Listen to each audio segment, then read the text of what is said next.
बिस्मिल्लाहिर्रहमानिर्रहीम। अस्सलाम वालेकुम। आज 25 तारीख है और इतवार का दिन है और हम शुरू करते हैं अफ़गानिस्तान में पिछले 24 से 25 घंटे में क्या हुआ। तो सबसे पहली खबर हम the industry of mines and petroleum की तरफ से पेश करेंगे कि उन्होंने बताया कि इस पिछले हफ़्ते में ये जो अभी हफ़्ता स्टार्ट हो गया और एक पिछला हफ़्ता जो ख़त्म हुआ है, उन्होंने अफ़गानिस्तान में 382,814,147 अफ़गानी जो है वो इस सेक्टर से रेवेन्यू की मद में इकट्ठा किया है, जो उन्होंने गवर्नमेंट और रियासत के हवाले कर दिया है। इसके बाद हम बात करेंगे मुल्ला अब्दुल जो है वो मुल्ला बरादर अब्दुल गनी साहब, वो जो डिप्टी मिनिस्टर ऑफ इकनॉमिक्स हैं। आपने एक executive director of TAPI gas pipeline company है ये, उनसे मुलाकात की, एक मीटिंग हुई। उस मुलाकात के दौरान उन्होंने तुर्कमानिस्तान में और जो दूसरे सारे काम हैं इनके बारे में बात की और उन्हें कहा कि आप अफ़गानिस्तान में आएँ और पाइपलाइन के मंसूबों में अपनी इन्वेस्टमेंट करें। और ये बड़ी अच्छी मीटिंग रही जिसमें बड़े अच्छे हालात पर बात हुई। इसके अलावा उन्होंने कहा कि ये बड़े अच्छे हालात हैं, साज़गार हालात हैं बैरून मुल्क के तमाम इन्वेस्टर के लिए कि वो अफ़गानिस्तान आएँ और अपना पैसा, अपनी इन्वेस्टमेंट यहाँ पे करें। इसके अलावा जो एग्जेक्टिव डायरेक्टर हैं पाइपलाइन कंपनी के, उन्होंने बताया कि हम जो है वो कंपनी की जो स्टीयरिंग कमेटी है वो एक मुल्की सतह पर जनाब यहाँ पे अफ़गानिस्तान में एक मीटिंग हेल्ड कर रही है, मुल्की सतह पर प्रोग्राम हेल्ड कर रही है, जिसके ज़रिए अफ़गानिस्तान को बहुत ज़्यादा मदद मिलेगी। इसके अलावा हम बात करेंगे अफ़गानिस्तान में कुछ रोज़ कबल मुख्तलिफ़ वाक़यात पेश आए जिसमें लोग कुओं में गिर के, वहाँ पे बड़े बड़े गहरे कुएँ हैं, वहाँ पे गिर के एक बच्चा, 2-3 इलाकों में 2-3 बच्चे गिरे, उसमें 1-2 की मौत भी हुई। इसके अलावा एक औरत गिरी तो उनको 8 घंटे का रेस्क्यू ऑपरेशन करके बचा लिया गया।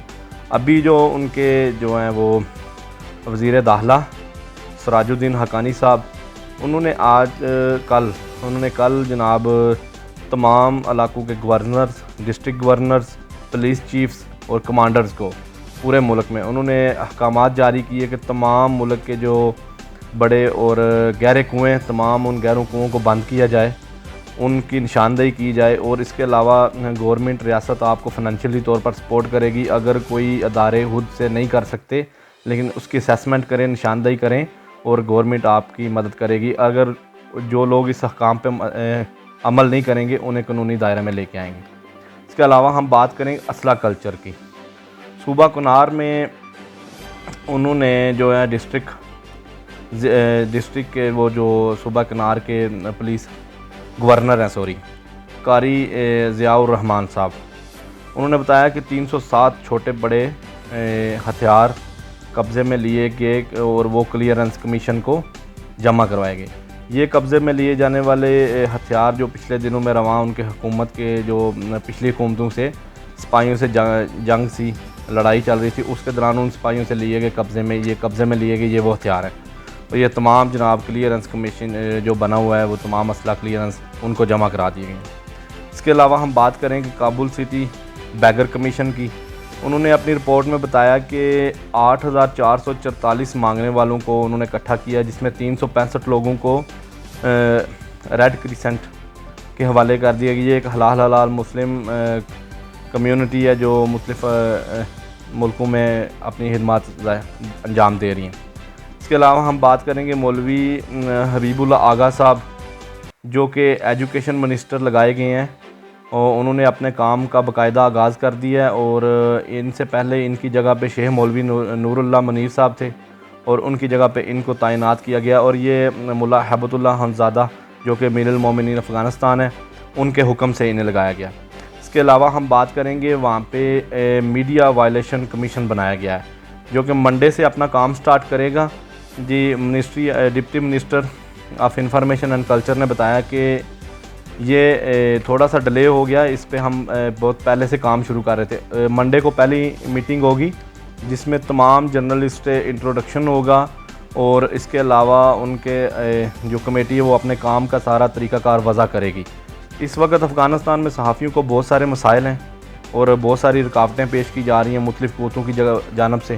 اس کے علاوہ بہت سارے لوگوں کو تھریٹس ہیں. یہ جناب مختلف صحافیوں نے اپنے بیان دیے کہ ہمیں معاملات میں مسائل آ رہے ہیں, تھریٹس بھی ہیں, لیکن اس کمیشن کے بننے کے بعد کافی سارے معاملات حل ہو جائیں گے. ہر ایک سیکٹر میں کام ہو رہا ہے افغانستان میں. اس کے علاوہ ہم بات کریں گے جو ہے ڈومیسٹک, ایک ان کی اپنی جو ملکی کمپنی ہے, انہوں نے فلورائڈ مائن ہے وہاں پہ جو صوبہ بدغیس کے ویسٹ سائڈ پہ, انہوں نے وہ کانٹریکٹ ون کیا ہے. اور اس کے ساتھ افغانستان کی جو منسٹری آف مائنز ہے اینڈ پیٹرولیم ہے, انہوں نے کہا ہے کہ جو بھی کمپنیاں ہمارے ملک میں کام کریں گی, تمام پروسیس مائنز کا کریں گی, ان کو ہم 10% ڈسکاؤنٹ دیں گے ٹیکسز میں, ہم چھوٹ دیں گے 10%. اور انہوں نے کہا کہ ہماری مکمل کوشش ہے کہ تمام تر جو ہماری ڈومیسٹک کمپنیز ہیں وہ کام کریں, اور اس کے علاوہ ہمارا بہت سارا کام ہو گیا, ہم باہر کے انویسٹر کو اپنے ملک میں لے کے آئیں. اور اس کے بعد ہم بات کریں گے صوبہ ہرات کی. وہاں پہ صوبائی پولیس نے بتایا کہ 87 kg ڈرگز قبضے میں لیا گیا, جس میں 9 kg حشیش تھی, 19 kg افیم تھا اور 59 kg 69 kg دوسرے مختلف اقسام کے ڈرگز تھے. وہ تمام تر انٹیلیجنس جو ہے وہ صوبے کی انٹیلیجنس پولیس نے اس کو پہلے جگہ کو سارا تلاش کیا, آپریشن کیا, پھر اس کے بعد سارا قبضے میں لے لیا. اس کے علاوہ ہم بات کریں گے ڈسکور کیا ہے ایجنسی آف غزنی نے. ان کی رپورٹ ہے کہ انہوں نے بڑے پیمانے پر تقریباً 82 بیلٹس جو کہ غیر قانونی طور پر چھپائے گئے تھے, بہت بڑی بڑی بلٹس گنز تھی, اور اس کے علاوہ اس میں بمس شامل تھے, جو انہوں نے ڈسٹرکٹ ویسٹ ویز میں پہلے تلاش کیا اور پھر اس کو قبضے میں لیا اور گورنمنٹ کے حوالے کر دیا. تمام معاملات پر جناب بڑی ڈیپلی کام ہو رہا ہے. کچھ چھوٹی موٹی خبریں رہ جاتی ہیں, لیکن ٹائم نہ ہونے کی صورت میں ہم اتنی مین خبریں پیش کرتے ہیں. اس کے علاوہ ہم بات کریں گے, کل ہم ایک ویڈیو بنائیں گے جس میں ہم بات کریں گے کہ پاکستان نے UNO کے 77ویں سیشن میں گفتگو کرتے ہوئے افغانستان کے معاملات پر گفتگو کی, جس پر افغانستان کے عوام بہت ناخوش ہے, اور ان کی جو مین حکومت کے لوگ ہیں انہوں نے بھی بہت بڑے بیان دیے ہیں. تو ہم اکٹھے کر رہے ہیں انشاءاللہ کل ہماری نیکسٹ ویڈیو میں اس کا تمام تر انفارمیشن, تمام تر ڈیٹیل ہوگی. جزاک اللہ.